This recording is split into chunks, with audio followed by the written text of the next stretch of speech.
Let's talk about road and bike safety tips in Bangkok. Now this video is geared at people who are planning on taking a bike in Bangkok, meaning sitting on a grab bike with somebody else driving.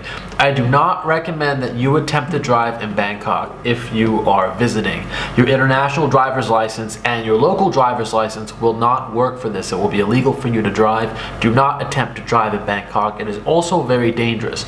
If you've never ridden on a motorcycle before, do not attempt it for the first time here. It takes years of experience to get comfortable on these roads, and it's very dangerous. So, with that being said, I don't condone any of the motorcycle behavior you're about to attempt, but I'm gonna do my best to my ability to give you all the information I can.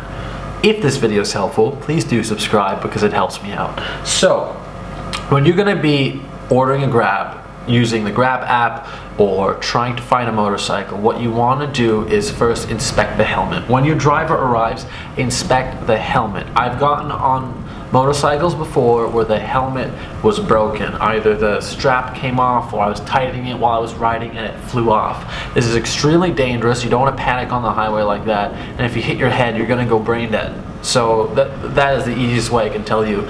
You do not want to fall off a motorcycle even with a helmet. Without a helmet, oh my god. So first, make sure the helmet's working. The second thing is you obviously want to balance yourself with the driver. If you really want to, you can throw yourself to the side and you both will die. You don't want to do that. You want to stay in the middle. Just because you're a passenger doesn't mean that you don't affect the way that the motorcycle drives. You want to sit in the middle of that bike. It's not very hard to balance, but what I'm saying is don't do any jerky or sudden movements because you will tip the bike.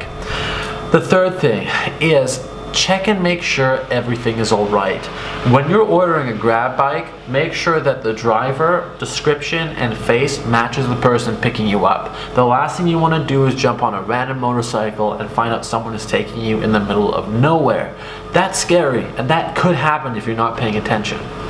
Number 4, get a SIM card in the country. If you're in Thailand, I recommend you get a SIM card so that while you're driving, or while someone is driving you, you can actually check and see using either Google Maps, and you can download an offline version if you don't have a SIM card, but use Google Maps to make sure you're going in the right direction. I don't mean take out your phone and start taking selfies and being silly on the bike, but every now and then just have that phone handy if you just need to pop up the screen while you're holding onto the bike as much as possible. Make sure you're going in the right way instead of the wrong way. And you can just do this if you feel like the rides have been too long and perhaps you're going the wrong way, and then you can stop the driver. Because while most drivers will not take you the wrong way, it is a possibility that it could happen in any country, and you don't want someone either taking you somewhere for a scam or taking you somewhere that you don't know what's going to happen. I can't anticipate it for you, but you need to be careful. So those are my rules for you.